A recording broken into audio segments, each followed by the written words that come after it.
Salam kerahiman. Hari ini 12 Juni kita akan baca sama-sama dari 206 dan 283. Kita mulai ya. Dalam nama Bapa dan Putra dan Roh Kudus. Amin. Kemuliaan kepada Allah di surga dan damai di bumi bagi orang yang berkenan kepadanya. Kami memuji Dikau, kami meluhurkan Dikau, kami menyembah Dikau, kami memuliakan Dikau, kami bersyukur kepadamu karena kemuliaan-Mu yang besar. Ya Tuhan Allah, Raja Surgawi, Allah Bapa yang Maha Kuasa. Ya Tuhan Yesus Kristus, Putra yang Tunggal. Ya Tuhan Allah, Anak Domba Allah, Putra Bapa. Engkau yang menghapus dosa dunia, kasihanilah kami. Engkau yang menghapus dosa dunia, kabulkanlah doa kami. Engkau yang duduk di sisi Bapa, kasihanilah kami. Karena hanya Engkaulah kudus, hanya Engkaulah Tuhan, hanya Engkaulah Maha Tinggi, ya Yesus Kristus, bersama dengan Roh Kudus, dalam kemuliaan Allah Bapa. Amin. Dalam nama Bapa dan Putra dan Roh Kudus. Amin. 206. Hari berikutnya, sesudah komuni, aku mendengar suara yang berkata, "Putriku, pandanglah lubuk kerahimanku dan pujilah serta muliakanlah kerahimanku ini. Lakukanlah begini. Himpunlah semua orang berdosa dari seluruh dunia dan benamkanlah mereka di dalam lubuk kerahimanku. Aku akan memberikan diriku sendiri kepada jiwa-jiwa itu. Aku mendambakan jiwa-jiwa itu, hai putriku. Pada hari pestaku, pesta kerahiman, engkau harus menjelajah seluruh dunia dan membawa jiwa-jiwa yang layu ke mata air kerahimanku. Aku akan menyembuhkan dan menguatkan mereka." 283. Allah Esa dalam Tritunggal Kudus, aku ingin mencintai Engkau melebihi setiap jiwa yang pernah mencintai Engkau sebelum ini. Dan meskipun aku ini luar biasa papa dan kecil, aku telah melabuhkan jangkar kepercayaanku kuat-kuat dalam lubuk kerahiman-Mu, ya Allahku dan Penciptaku. Kendati besarnya kepapaanku, aku tidak takut akan suatu pun, tetapi berharap untuk melambungkan bagi-Mu madah kemuliaan untuk selama-lamanya. Biarlah tidak satu jiwa pun, bahkan yang paling papa, jatuh menjadi mangsa keragu-raguan. Karena selama masih hidup, setiap orang dapat menjadi seorang santo yang besar. Demikianlah besarnya kuasa rahmat Allah. Asal saja kita tidak menghalangi kegiatan Allah. Kita bahas tentang perintah Allah hari ini dan juga rahmat ilahi. Dikatakan di situ sesudah komuni. Saya mau ingatkan kembali Bapak Ibu, setelah komuni, kita perlu ada saat hening bersama Tuhan. Jangan komuni cepat-cepat, pilih-pilih siapa yang kasih komuni. Setelah itu doa, udah itu selesai, duduk, lihat kiri kanan. Siapa yang datang? Oh, si itu datang, si itu tidak datang. Siapa yang kur? Kok suaranya false? Atau lihat ke kiri ke kanan. Sayang waktunya. Pakailah waktunya untuk hening. Ya, sehingga saya anjurkan juga kepada anggota kur setelah komuni itu lagunya yang hening, yang lembut supaya kita bisa bersama Tuhan, bukannya yang heboh, yang nyanyi keras-keras dan kemudian ada tepuk tangan. Oke, lanjut. Di situ ada suara Yesus. Yesus mau memberikan suatu didikan spiritual kepada kita semua, ya. Bahwa ada permasalahan dalam hidup rohani. Pertama-tama Yesus katakan, "Putriku." Dia menyapa Faustina dengan putriku, anakku. Apakah hanya pada Suster Faustina? Pada kita semua juga. Anakku, putriku, putraku. Karena nama kita sudah ada di telapak tangannya Tuhan. Yohanes, putraku. Maria, putriku. Veronica, putriku. Valeria, putriku. Tuhan tahu nama kita semua dan kita juga disapa dengan nama kita masing-masing. Tuhan minta, muliakanlah kerahimanku. Kita sebetulnya sering memuliakan nama Tuhan, tapi mungkin baru di mulut saja. Contoh dalam doa Bapa kami, Bapa kami yang ada di surga, dimuliakanlah namamu. Doa lain, madah kemuliaan yang kita doakan setiap hari. Di sana dikatakan juga, kami memuji Engkau, kami memuliakan Dikau, ya, kita memuliakan Tuhan. Pertanyaannya, apakah baru dari kata-kata saja atau sudah dengan tindakan? Karena kenapa Tuhan minta kita memuliakan Tuhan? Karena kalau kita enggak memuliakan Tuhan, mungkin hidup kita berantakan.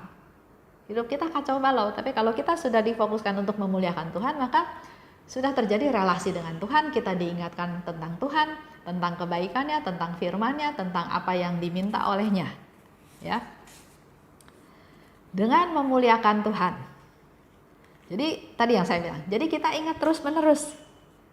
Ingat terus-menerus tentang Tuhan dan kita memang butuh kerahimannya dan butuh kemurahannya. Dia nggak hitung dosa-dosa kita. Ya.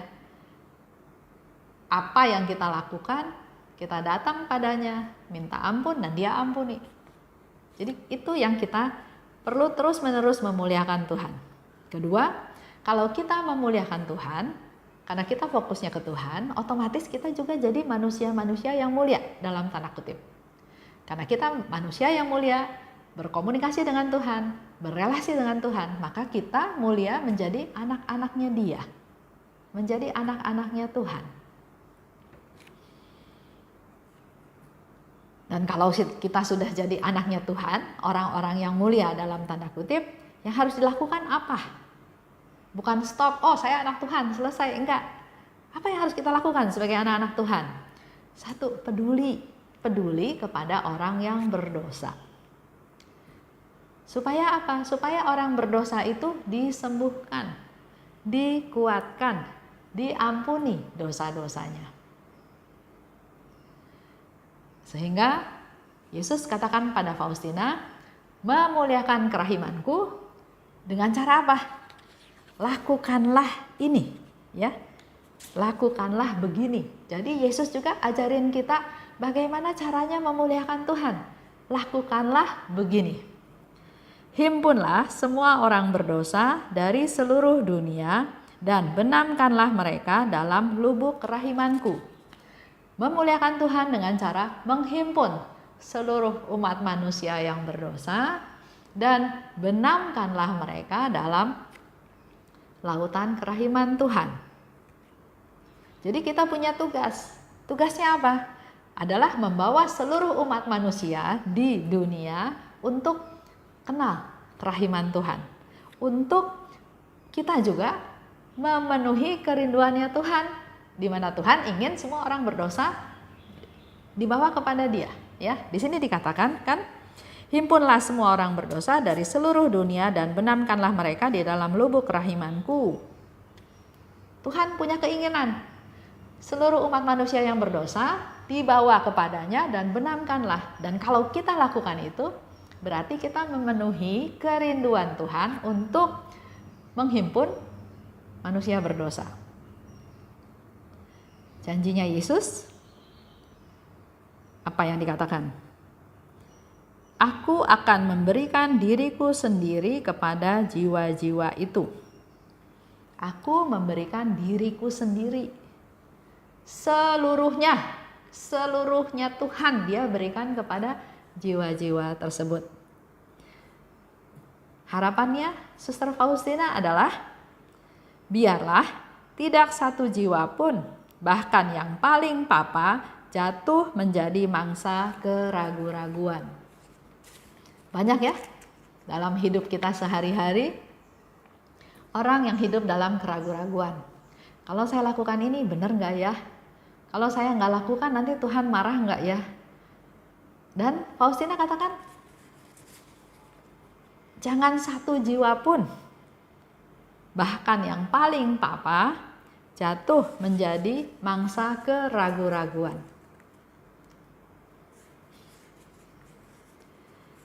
Karena selama masih hidup, ini Faustina kasih tahu ke kita semua sebetulnya, setiap orang dapat menjadi seorang santo yang besar. Di situ Tuhan mau memberikan satu konfirmasi kepada Suster Faustina, dan dia katakan, kalau kita hidupnya benar, kalau kita hidupnya sesuai dengan kehendak Tuhan, melaksanakan perintah Tuhan, selama dia masih hidup, setiap orang itu dapat menjadi santo yang besar. Demikianlah besarnya kuasa Allah. Asal saja kita tidak menghalangi kegiatan Allah. Pernah saya cerita ya tentang penyebar luasan devosi kerahiman. Bicara sama satu pastor, dan pastor itu bilang, enggak, di paroki saya sudah banyak devosi. Kalau mau berdevosi kepada kerahiman ilahi ya boleh datang ikut aktivitas di paroki lain. Tapi pastor itu membayangkan enggak, dengan pergi ke paroki lain perlu waktu lebih panjang, perlu biaya barangkali, yang kalau di paroki sendiri bisa jalan, kalau ke paroki lain mungkin harus berkendaraan, keluar biaya, waktu lebih banyak lagi yang harus disiapkan. Dan dia menghalangi enggak rahmatnya Tuhan? Karena di sini dikatakan, demikian besarnya kuasa Allah, asal saja kita tidak menghalangi kegiatan Allah. Sering kita dengan pikiran kita, evaluasi kita sendiri bahwa udah cukup, nggak usah tambah-tambah. Jangan sampai kita menghalangi kegiatan Allah, karena segala sesuatu itu akan diperhitungkan. Ya, jadi kembali lagi di dalam pesta kerahiman, Yesus katakan, engkau harus menjelajah seluruh dunia dan membawa jiwa-jiwa yang layu. Pesta kerahiman itu adalah pesta yang memang Yesus kehendaki, dan kita punya PR juga, menjelajah seluruh dunia, membawa jiwa-jiwa yang layu. Karena Yesus mau menyembuhkan dan memberi kekuatan kepada mereka. Yesus mau menyembuhkan dan memberi kekuatan kepada mereka. Saya mau sedikit cerita kejadian yang saya alami. Saya sama Haryanto, suami saya, ke gereja kan. Harian juga mingguan. Sering atau kadang-kadang ada bukan pengemis sih sebetulnya, dia orang yang cacat aja, ada di kursi roda, mungkin tidak bekerja, tidak berdaya. Jadi kalau ada orang lewat dan ada yang memberikan uang, dia terima. Tapi menurut saya dia bukan pengemis ya, karena nggak minta-minta. Nah, kalau ada dia, selalu suami saya memberikan sedikit uang kepada si bapak ini. Kadang misa minggu, kadang misa harian biasa. Suatu hari dia bilang sama saya, suami saya ya, kok kamu gak pernah kasih? Saya bilang, kan kamu udah kasih. Oh beda, kasih itu kan masing-masing. Kasih dong. Aduh males, saya bilang itu, keluarin uangnya males. Dia bilang, harus kasih, jangan males. Saya bilang, ya deh nanti minggu depan. Dalam hati, saya memang kalau ke misa pagi gak bawa apa-apa. Saya cuma bawa rosario. Kadang-kadang bawa buku ruah atau Alkitab ya, tapi nggak bawa apa-apa, termasuk nggak bawa uang.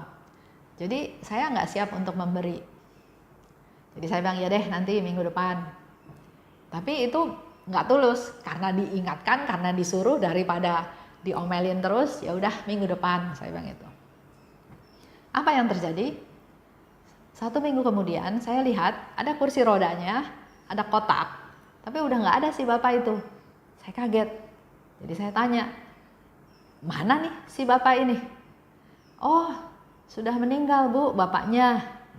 Ini ada kotak sumbangan, memang sengaja disiapkan oleh tetangganya, barangkali ada orang yang masih mau memberi sedekah. Suami saya bilang apa? Tuh kan, kalau mau berbuat baik itu jangan ditunda-tunda. Kesempatan itu belum tentu datang lagi. Sekarang kamu mau kasih lebih pun, orang itu udah gak merasakan belas kasih kamu, gak merasakan perhatian kamu lagi. Di situ sepertinya memang Tuhan sedang menegur saya. Kalau mau berbuat baik, lakukan segera. Tulus, jangan ditahan-tahan. Karena mungkin saja Tuhan menggerakkan hati suami saya, menegur saya supaya saya melakukan apa yang Tuhan mau. Tapi saya membentengi diri saya. Nanti minggu depan, saya pun lakukan bukan karena saya mau, tapi karena daripada diomelin terus. Atau aduh repot bawa-bawa uang. Cinta diri.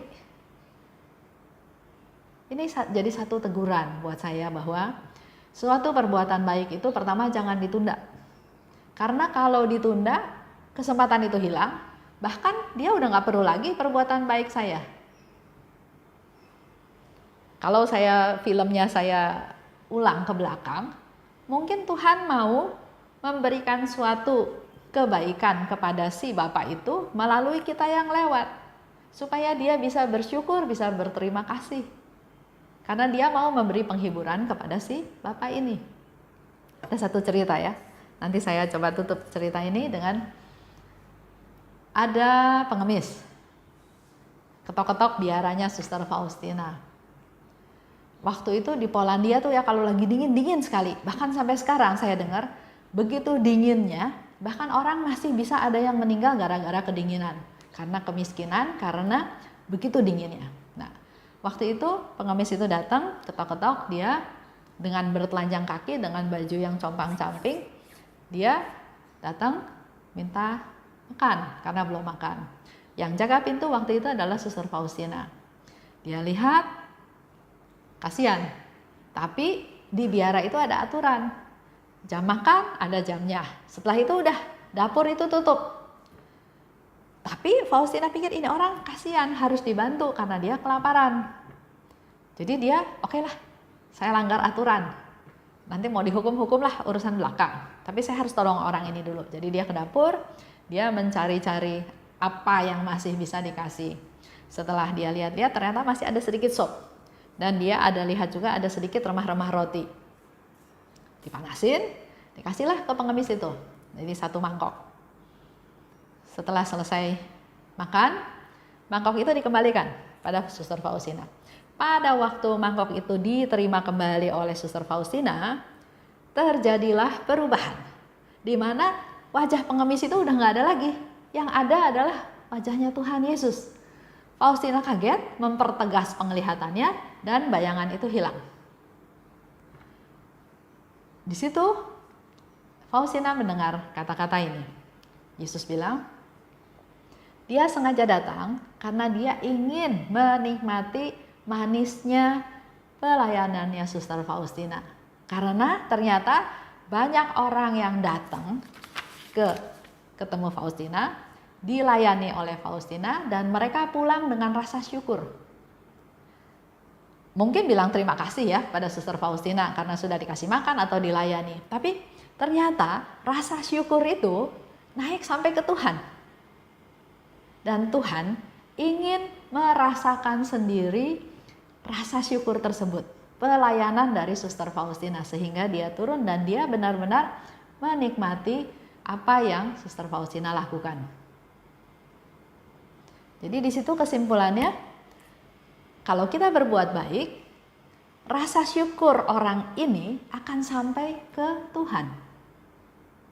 Sebaliknya, kalau kita tidak melakukan perbuatan yang baik,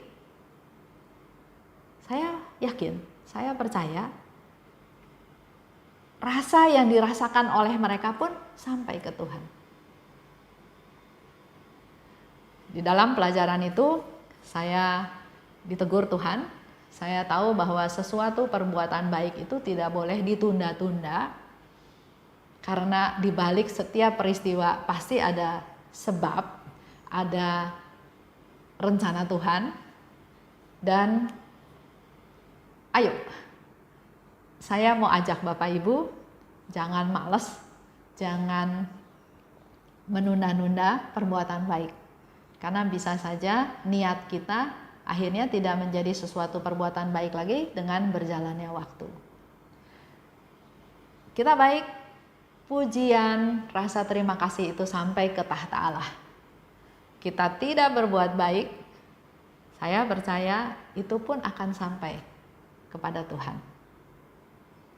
Baik, kita tutup ya dengan doa penutup.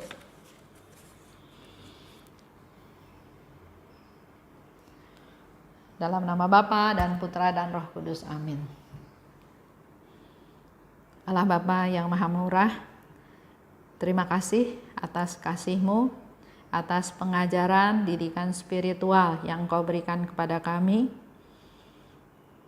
Kami mau memuliakan Engkau Tuhan dengan puji-pujian, dengan perbuatan baik, dan terutama pada hari ini Engkau mengajarkan kami untuk menghimpun seluruh jiwa-jiwa di dalam dunia ini, khususnya para pendosa, untuk dipersembahkan kepadamu, untuk dibenamkan dalam lautan kerahiman-Mu. Itulah salah satu hal yang kami lakukan untuk memuliakan Engkau. Kami mau berdoa untuk para pendosa ya Tuhan, juga untuk kami sebagai manusia-manusia berdosa, manusia yang papa, agar kami diberi kesempatan terus untuk bisa merasakan kerahiman-Mu, bisa menjadi anak-anak-Mu, mulia di dalam kasih-Mu, dan dengan kami menjadi mulia karena memuliakan kerahiman-Mu, kami juga dimampukan untuk lebih peduli lagi kepada orang-orang lain, khususnya para pendosa. Tumbuhkan rasa cinta kami Tuhan, untuk selalu berdoa buat orang-orang yang berdosa, membawa mereka ke dalam lautan kerahiman-Mu dan membenamkan mereka agar mereka juga boleh merasakan kerahiman-Mu. Terima kasih Bapa, dalam nama Putra-Mu kami berdoa dan bersyukur. Amin. Dalam nama Bapa dan Putra dan Roh Kudus, amin. Salam kerahiman.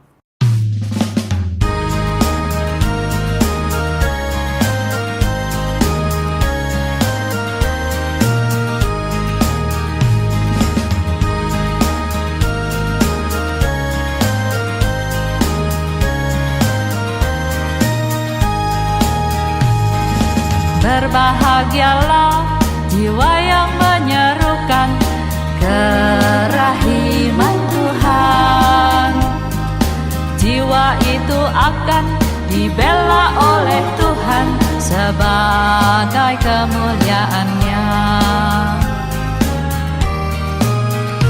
Pujilah kerahiman Tuhan dengan mengandalkan kerahiman-Nya. Pujilah kerahiman Tuhan sepanjang hidupmu. Pujilah kerahiman Tuhan dengan mengandalkan kerahiman-Nya itu. Pujilah kerahiman Tuhan sepanjang hidupmu.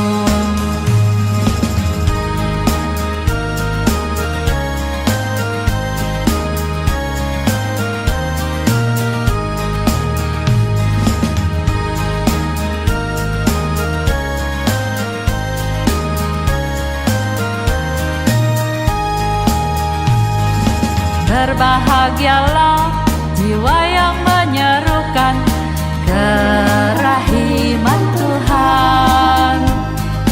Jiwa itu akan dibela oleh Tuhan sebagai kemuliaan-Nya. Pujilah kerahiman Tuhan, dengan mengandalkan kerahiman-Nya itu. Pujilah kerahiman Tuhan sepanjang hidupmu.